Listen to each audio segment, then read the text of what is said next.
Indignación y consternación causó el caso del niño de 13 años en Iquique, que era sometido a maltratos y esclavitud por parte de su madrastra. El menor de edad dormía en el patio de la casa, realizaba labores de limpieza e incluso lo privaban de sus alimentos. Para profundizar sobre este y otros temas, estamos con Anuar Quisille, defensor de la niñez. Defensor, ¿cómo estás? Muy buenas tardes, gracias por acompañarnos. Hola Natalie, buenas tardes, un gusto saludarte. Defensor, bueno, cuesta dar contexto de lo que estaba viviendo este niño cuando nos enteramos de que llevaba más de un año siendo esclavizado prácticamente por su madrastra, viviendo en el patio, con el conocimiento por parte de los vecinos que finalmente son los que denuncian. Pero cuando hablamos de una situación tan brutal como esta, ¿de qué estamos hablando? ¿Qué está pasando con los niños en nuestro país, defensor? Bien, nosotros hemos conversado otras veces, Natalie, respecto de una de las mayores preocupaciones que hemos manifestado como Defensoría de la Niñez y que tienen que ver precisamente con la problemática general de la violencia contra niños, niñas y adolescentes. Estamos cada vez más en una sociedad más violenta con los niños y niñas y donde muchas veces la lógica del buen trato no tiene una repercusión en cómo la sociedad está actuando. Y delitos como estos, ¿verdad?, que son tan graves, tan reprochables, también tienen una arista que está dada principalmente con que existe cierto grado de legitimación y de aceptación social. Y eso es grave, es inaceptable y de una u otra forma nos llama a mirar bien este fenómeno. En el caso específico de este niño de 13 años, ¿verdad?, en la región de Antofagasta, desde la Defensoría de la Niñez hemos venido levantando información sobre esto, por toda vez que fue de una ocurrencia y hubo conocimiento de esto hace pocos días, donde efectivamente acá estamos frente a una situación donde el Ministerio Público está indagando la tesis, ¿verdad?, y está imputando, ¿verdad?, a la madrastra el delito de homicidio frustrado en calidad de reiterado. Y eso evidentemente tiene que ver con las deplorables condiciones en que este niño se encontraba.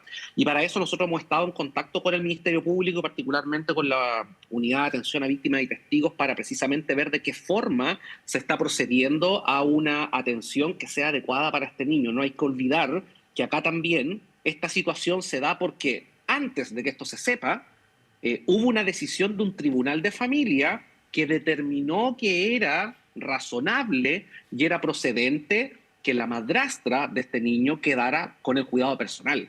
Y ahí es donde tenemos que hacer un zoom y poner mucha atención respecto de la forma en que los tribunales de justicia están evaluando el cumplimiento de los estándares en materia de protección de derechos de niños, niñas y adolescentes, porque sin duda, conforme a lo que pudimos ver en los medios de comunicación, esta decisión del Tribunal de Justicia fue una decisión errónea que lamentablemente tuvo un niño bajo situación, ¿verdad?, de explotación y de malos tratos que actualmente está dilucidando el sistema de justicia. Sí, usted toca un punto importantísimo, porque acá, ¿dónde estaba la red de apoyo de este niño? ¿Tenía otros familiares? ¿Por qué se le deja con la madrastra, que además había interpuesto una denuncia por violencia intrafamiliar contra el padre de este niño, según lo que nosotros entendemos hasta el momento? ¿Qué antecedentes tiene usted? Bueno, efectivamente, la situación que termina con que este niño quede al cuidado de su madrastra, es decir, la pareja de su padre, tiene que ver precisamente con una denuncia que ella interpuso por violencia intrafamiliar y a propósito de los procedimientos que están vinculados a la ley de violencia intrafamiliar, el tribunal determinó como medida cautelar la prohibición de acercamiento del denunciado a precisamente esta persona que había denunciado. Pero además también, en ese contexto también hay una decisión que tiene que ver con cómo se evalúa esa medida y cómo esa medida es consistente con la protección de un niño, niña o adolescente. Y claramente en este caso no se tuvo en cuenta la situación del hijo, donde el sistema de justicia tuvo que haber hecho un esfuerzo mucho más intenso para justamente buscar una familia extensa o algún adulto significativo que estuviera, por decirlo de alguna forma, ajeno a este conflicto de violencia intrafamiliar que pudo haber sufrido esta persona. Porque también hay una situación que se da con que muchas veces las consecuencias de la violencia intrafamiliar repercuten en los niños, niñas y adolescentes. Y eso es una cosa que desde la Defensoría de la Niñez hemos venido constatando en distintas publicaciones y productos que hemos elaborado. Ahora acá se dice de este caso, defensor, que esto se venía dando desde fines de 2023. ¿Qué falló entonces? Incluso se habla de que el niño había lo habían sacado del colegio a fines del 2024.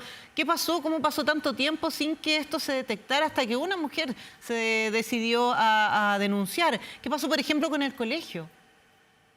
Bueno, acá justamente cuando uno analiza el caso e intenta, porque recordemos que estamos recién levantando todos los antecedentes que detonaron esta situación, cuando uno analiza este tipo de casos muchas veces tiende a buscar respuestas en lo que nos puede entregar el sistema de justicia. ¿Cuáles fueron las decisiones del sistema de justicia que impactaron negativamente en la protección de este niño? Pero no hay que olvidar también que hay una serie de alertas previas que pueden implicar un riesgo cierto de que ese niño pudo haber estado siendo víctima de violencia, de tratos crueles, inhumanos o degradantes y de justamente de explotación, y que tiene que ver precisamente con las alertas que debe dar el sistema educativo, con las alertas que eventualmente puede dar el sistema de salud. Y obviamente acá, en ese sentido, el sistema educativo y el sistema de salud fallaron, porque no pudieron y no fueron capaces de detectar que justamente un niño estaba siendo desescolarizado, no estaba concurriendo a la escuela y hay procedimientos justamente para dar cuenta de estas alertas. Acá no es solamente lo que tiene que ver con la actuación del sistema de justicia. Uno podrá evaluar la conveniencia o inconveniencia del Tribunal de Familia para otorgar el cuidado personal a la madrastra, pero también hay que tener en cuenta que si esta situación se venía dando desde el año 2023, hubo una serie de fallos por parte de las instituciones del Estado que precisamente permitieron que lamentablemente este niño sufriera esta forma de violencia. El tema de que los niños abandonen por una u otra razón el colegio ha sido un tema de análisis y es una obligación también por parte de los distintos centros educacionales el dar seguimiento para que eso no suceda. Cuando un niño deja un colegio muchas veces llega a la calle, muchas veces se junta con personas que son infractores de ley. En este caso daba cuenta de otra situación, de los abusos y los maltratos a los que era sometido este niño.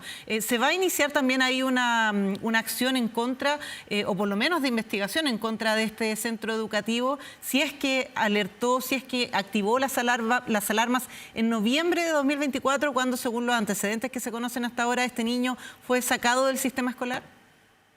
Bueno, ahí justamente estamos con el equipo de la Defensoría identificando cuáles son las indagaciones que tenemos que realizar. Por de pronto, una cuestión que hemos realizado durante hoy, ¿verdad?, ha sido verificar la situación en que se encuentra este niño actualmente, tener contacto con el Ministerio Público y la Unidad de Atención a Víctimas y Testigos para efectivamente verificar que se estén haciendo las atenciones que correspondan. Vamos también a contactarnos, ¿verdad?, con el tribunal que adoptó esta decisión para ver cuáles fueron los antecedentes que estuvieron a la vista para llevar a la determinación de este cuidado personal. Y, por cierto, necesitábamos también de una u otra forma apuntar al sistema de protección social, salud, educación y cualquier otra instancia que pudo haber alertado que este niño estaba en riesgo. Porque acá efectivamente esta alerta no ocurrió y hubo precisamente una vulneración de derechos que estamos ahora lamentando y que además nos pueden dar indicios de que estos casos pueden no ser los únicos. Entonces tenemos que mirar bien y vamos a solicitar la información respectiva para generar un catastro que nos permita saber cuáles son los niños, niñas y adolescentes que en el último año han dejado la escuela o no se han presentado justamente a los programas de salud que justamente entrega el gobierno, pero además también esto tiene que ver con que estamos frente a una situación compleja en materia de educación y que tiene que ver que en términos de escolarización aún no alcanzamos los niveles de escolarización que teníamos antes de la pandemia. Y ese es un desafío que actualmente enfrenta el Estado y que tiene como consecuencias cuestiones tan graves como estas vulneraciones que hemos estado observando en los últimos días. Defensor, y ahora la pregunta también que todos nos hacemos es ¿qué pasó con este niño? Este niño que prácticamente vivió una tortura durante más de un año y medio prácticamente. ¿Qué pasó con él? ¿Cuáles son las medidas que se tomaron y dónde se encuentra? Entendiendo obviamente que hay que resguardar su privacidad, pero para conocer en qué estado está ahora. Sí, justamente ahora, y este es un tema que estuvimos indagando durante todo el día a través de nuestros equipos regionales en la región de Tarapacá, pudimos corroborar que efectivamente, conforme a lo que se dispuso por parte del tribunal, el niño se encuentra con un adulto significativo, con una familia adulta significativa, se está evaluando cuál es la medida eventualmente para poder identificar familia extensa, algún familiar que eventualmente tenga la posibilidad de poder hacerse cargo del cuidado de este niño y, por tanto, brindarle los cuidados y brindarle la protección que no se le ha brindado porque toda la institucionalidad ha fallado. Y también hemos tomado contacto, ¿verdad?, con los programas de representación jurídica para efectos de ver que precisamente este niño sea debidamente representado en las instancias que corresponden tanto en los tribunales penales como en los tribunales, en los juzgados de familia. Pero al margen de lo que se pueda hacer o no, incluso de lo que podemos hacer como Defensoría de la Niñez, acá tenemos que precisamente ponerle coto y parar este asunto. Estos temas que tienen que ver con explotación, con trata, la propia ley lo señala, son una forma de esclavitud moderna y es una de las peores formas de violencia contra niños, niñas y adolescentes. Y acá hay responsabilidades compartidas, hay responsabilidades de parte de los tribunales de justicia, hay responsabilidades del Ministerio Público, de las policías, del propio Estado, que debe brindar un servicio que permita asegurar que los niños, niñas y adolescentes no sean víctimas de vulneraciones de sus derechos, y por cierto también del mundo político, el Parlamento, y es lo que hemos hecho como Defensoría de la Niñez, hacer llamados constantes a dejar las diferencias políticas de lado, porque en estos temas, donde justamente no hay ningún tipo de confrontación en términos políticos o en términos ideológicos, se debe legislar con urgencia, se debe legislar con enfoque de derechos y, por cierto, también un llamado, y probablemente lo más difícil, a la comunidad. Sí. Muchas veces las personas validan estas formas de violencia en circunstancias de que son vulneraciones de derechos que son y constituyen delitos y que justamente afectan a uno de los grupos más vulnerables, ¿verdad?, de la población. Sin duda hacernos parte de Defensor, porque si no hubiera sido por una persona que finalmente escuchó los lamentos de este niño, porque los mismos vecinos decían que lo habían escuchado, pero no habían visto la magnitud de este maltrato, si no hubiera sido porque una persona se atrevió, esto no lo hubiéramos conocido. Y en ese sentido también hacerle la consulta. Un caso tan brutal como este, conocíamos otra niña de 8 años también que había sido esclavizada, vendida por su abuelo, una niña boliviana. ¿Cuáles son las cifras de este tipo de maltrato en Chile? Porque nos estamos sorprendiendo de este caso de este niño esclavizado, pero ¿hay más casos como este? ¿Hay cifras oficiales? A ver, lo primero que hay que decir respecto a estos casos es que acá, en este caso particular, hubo un caso que de una u otra forma no estaba detectado integralmente por el sistema de protección. En el caso anterior que usted menciona en la región de O'Higgins, y al cual no me puedo referir más porque además hay una resolución de un tribunal de familia que precisamente ha ordenado no informar más sobre este caso por protección de esta niña, había un sistema que está funcionando desde hace aproximadamente un año, ¿verdad? Este caso se supo por los medios de comunicación hace unos días, pero en definitiva la niña estaba siendo destinataria de un programa en materia de protección especializada y que de una u otra forma la publicación de este reportaje muchas veces incluso podría significar un retroceso en los esfuerzos de protección que se están realizando respecto de ella. Pero acá también tenemos un tema donde yo digo, no existe una identificación total del sistema de protección de este caso. ¿Por qué? Porque en definitiva este caso se sabe a propósito de una vecina que denuncia la situación en que se encontraba este niño y adolescente. Y ahí evidentemente también hacer un llamado a la población que este tipo de situaciones no son legales, constituyen delitos y hay que denunciarlas. ¿Y por qué digo que hay que denunciarlas? Y aquí me tomo de tu segunda pregunta, ¿no? Porque justamente, si bien las cifras no son muy consolidadas desde el punto de vista de la posibilidad de contar con cifras concretas, sí tenemos cifras respecto a delitos que son muy graves contra niños, niñas y adolescentes. Por ejemplo, en materia de secuestro, si uno mira las cifras del Ministerio Público, uno se puede dar cuenta, ¿verdad?, que a fines del año 2023 ya había cerca de 95 niños, niñas y adolescentes que habían sido víctimas de secuestro. En materia, por ejemplo, de situaciones de otros delitos asociados a trata o asociados a situaciones de maltrato, explotación, también la cifra ronda los 100 casos, ¿no? 55 en algunas situaciones, pero en definitiva, más allá del número de los casos, lo cierto es que existe un fenómeno complejo que tiene que ver con cómo nos hacemos cargo y todas las instituciones cumplimos con un rol para efectos de prevenir que este tipo de situaciones ocurran, porque, como bien les decía Natalie, son situaciones que, por lo visto, no son hechos aislados y que dan cuenta de un problema de buen trato hacia la niñez que enfrentamos actualmente como país. Sí, lamentablemente algo que nos tiene que involucrar a todos como sociedad, sin duda, Defensor. Me gustaría invitarlo a cambiar un poquito de tema y abordar también lo que ocurrió el jueves pasado con la muerte de estos 12 hinchas de Colo-Colo, una joven de 18 años, pero un niño de 12, que iba a cumplir 13 años en agosto. ¿Cómo ven ustedes desde la Defensoría esta situación que ocurrió en un partido de fútbol, que era un evento deportivo y que finalmente le termina costando la vida a un niño? Bueno, yo quiero tomar un poco las palabras que han rondado en la opinión pública a propósito de este lamentable caso. Y eso tiene que ver con que no es posible que personas vayan a un espectáculo deportivo y terminen fallecidas. Más reprochable aún si ese fallecimiento tiene que ver con un niño o una niña, ¿no? En este caso específico existe una investigación por parte del Ministerio Público para determinar las causas del fallecimiento de este niño. Desde la Defensoría de la Niñez también hemos tomado contacto con la familia. De hecho, mañana me reúno con el padre del niño. Estamos esperando que pasen todas las situaciones asociadas, ¿verdad?, al duelo y a las gestiones que implica despedirse, ¿verdad?, del niño. Pero también acá tiene que ver con una cuestión de violencia en espectáculos deportivos que desemboca en la muerte de un niño, pero que desde la Defensoría de la Niñez también venimos advirtiendo hace un tiempo. No sé si recuerdas, Natalie, el año pasado hubo un caso de que en el contexto de un clásico entre Colo-Colo y Universidad de Chile, un hincha de Universidad de Chile ingresó al Estadio Monumental que iba con su hijo, y su hijo fue agredido por hinchas de Colo-Colo.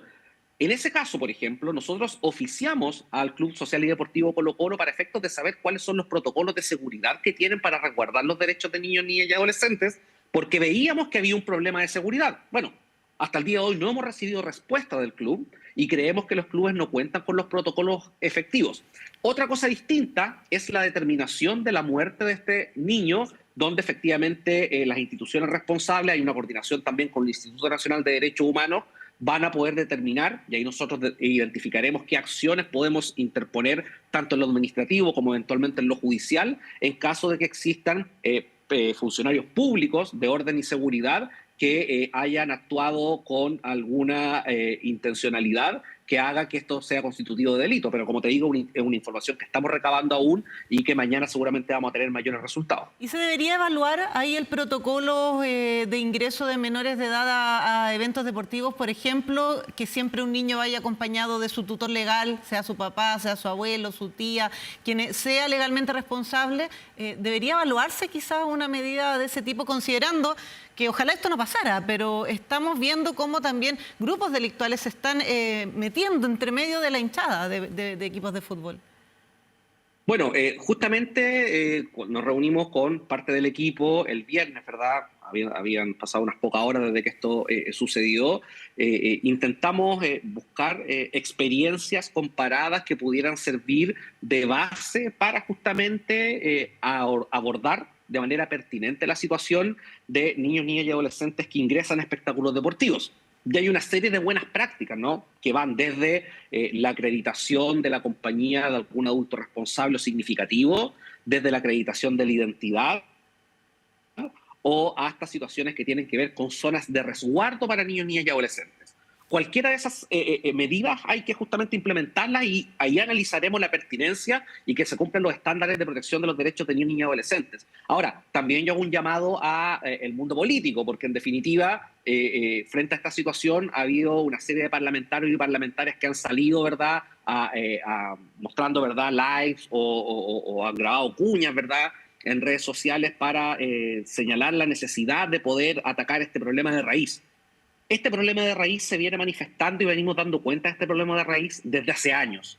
Y solamente algunos de esos políticos han tenido un compromiso con esta materia. O sea, yo, de todos los políticos que he visto, yo solamente puedo dar cuenta de la diputada Maricela Santibáñez, la diputada Erika Olivera, el senador Matías Walker, que sí, desde la Defensoría de la Niñez podemos dar fe de que han hecho un seguimiento acucioso a esta materia y no han aparecido solamente para efectos de hacerse cargo de una exigencia, porque ellos también son interpelados a actuar. Defensor, pero sí, teniendo claro que siempre hay una línea política donde se puede hacer una ley más estricta, donde se puede sancionar de manera más dura ciertos delitos o sancionar ciertas actitudes antideportivas, digamos. También hay un rol de los equipos. Ustedes han llamado a los distintos clubes a conversar sobre, por ejemplo, iniciativas como usted decía, tener un sector que sea especial para niños o hacer un protocolo de ingreso que sea identificando al niño con el adulto responsable. ¿Alguna de estas posibles ideas que ustedes han tomado de la experiencia internacional, abordarlo con los directivos del mundo deportivo, no solamente en el punto de vista político, hacer leyes que prohíban cosas, sino que también se tome una iniciativa por ese lado? Bueno, tal como tú dices, Natalie, a propósito de situaciones específicas y que han sido problemáticas en materia de vulneración de niñez y adolescencia en el contexto de los espectáculos deportivos, hemos tenido la posibilidad de conversar con algunas instituciones deportivas, no solamente en el contexto del fútbol, sino que también de otros deportes, para efectos de poder promover la generación de protocolos de protección de niños, niñas y adolescentes, porque acá tenemos que generar un punto medio que permita compatibilizar el legítimo ejercicio que tienen niños, niñas y adolescentes de acceder a espectáculos públicos, es parte de su libertad de expresión, el derecho a la recreación, pero además también la idea es poder asegurar que ese derecho se haga con todas las condiciones de protección de derechos. Ahí también una de las cosas que están previstas, ¿verdad?, para el día de mañana es solicitar no solamente gestiones con la Asociación Nacional de Fútbol Profesional, sino que también con la ANFA, que es la Asociación Nacional de Fútbol Amateur, donde también nosotros hemos identificado problemas de vulneración de derechos de niños, niñas y adolescentes, y por cierto a los clubes deportivos, donde no solamente Colo-Colo es el club que debe adoptar este tipo de medidas, sino que también todos los clubes del fútbol profesional. Sin duda, defensor, acá la idea es que ojalá las familias, los niños puedan seguir asistiendo al fútbol, puedan seguir formando parte de esta pasión y no solamente del fútbol, sino que de todos los deportes, y cuando vayan a un partido sepan que van a poder volver a su casa. Anuar Quisille, defensor de la niñez, muchas gracias por conversar con nosotros. Muchas gracias, Natalie. Un gusto saludarte. Buenas tardes.